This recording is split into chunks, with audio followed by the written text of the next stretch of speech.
tým, že ma to bavilo, tak som hľadal k tomu nejakú danú cestu a prišlo taká obdobie, kedy na československom trhu začalo chodiť na trh strašne veľa fejkov, hej. Čiže to boli urobené nejaké atrapy, repliky reálnych produktov, ktoré jednoducho nešlapali, hej. Oni proste ich robili tak, že napísali tam síce, že tam niečo zloženie je, ale prišli na to, že tam je reálne možno tá kofeín a betalanín a prakticky nič viacej. No a bol som ako keby ja sám toho obeť, že som si kúpil fejkové pretréningovky a bol som z toho smutný, lebo mi nič nerobili. Tak som si tak povedal, alebo dlhodobo som si tak hovoril, že chcel by som predať pretréningovky, tak som začal, hej, s týmto spôsobom, že skontaktoval som s jednými, ktorí už viem, že v tom behali a nejak som sa na nich napojil, že budem pre nich predávať a tak.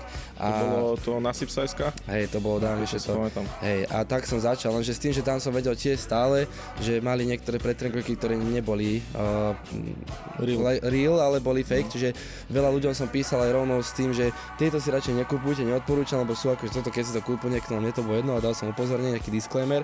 No a takto to išlo, až potom, keď došlo do toho, že už som od nich odišiel,